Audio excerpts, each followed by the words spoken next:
me is an interior decorator. So that part reflects itself in how I decorate myself. I decorate my body invariably according to the flying stars in a combination of, where's the moon today? Because I'm an astrologer, so I stir it all into the pot and go, yeah, that's why I want to wear that today. And invariably, if I didn't if the stars shifted or something happened midday, I will sometimes go home and change my clothes because they're now uncomfortable. Now, that's being very attuned. That means I've created the lifestyle that allowed me the privilege of doing that. Because I'm sure some of you are rolling your eyes and going, man, I'm stuck at a 9-to-5 job, and I couldn't go home and change my clothes even if I spilled my lunch all over it. Well, some of you are wired for a 9-to-5 job, and that's comfort level for you.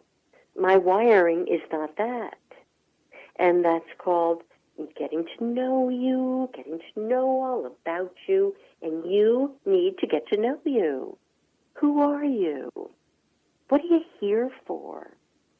And that brings me to the month, galactic month. We stepped into the galactic month on September 20th, because, again, their months are totally different than ours. And this month is called the electric moon of service. So you bet your boots I have looked very carefully at how can I be of greatest service. That's what it's about. This is a service organization on Earth. That's what you've come for. That's what you grow into. And maybe your service seemingly is insignificant. And those of you who think what I'm about to say is insignificant, we need to have a little powwow. Because some of you that think it's insignificant have devoted yourself to raising your children properly. You're there for them. You're helping them. You're guiding them. You're disciplining them correctly when they're out of line. And to see how a parent carefully does that, there's nothing better.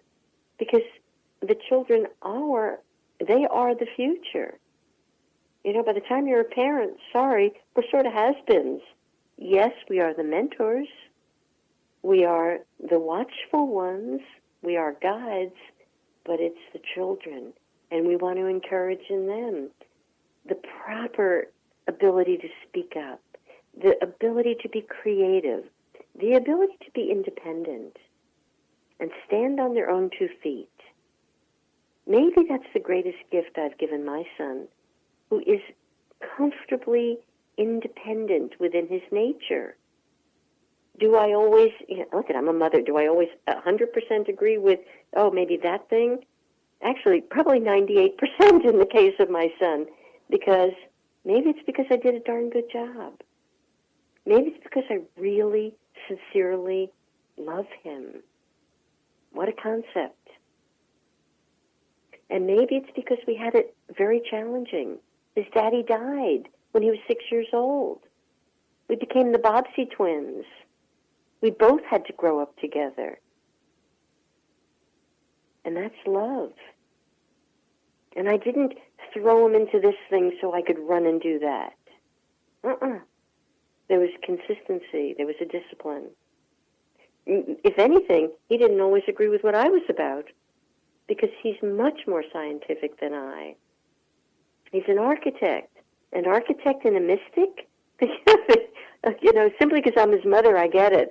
But I think in reverse, he's like, oh, Mom, and yet he will say to me, Mom, would you put light around the children today?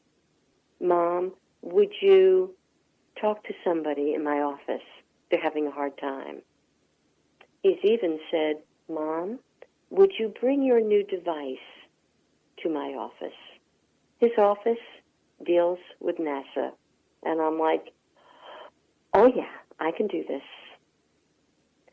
So, you see, as opposite as we all could seem at times, This is why I circle back, and we're all one. You open your heart, and we're all one. Yeah. So anyway, today, because I think I still have another minute, although if the music comes on, I'm loving you. You can see, because I'm not in the studio, I just have to love you at a distance. My heart's with you, but bigger and better, I know who you are. I got your number, and I will hold that vision forever. Have a happy week. Tune in next week. Bye.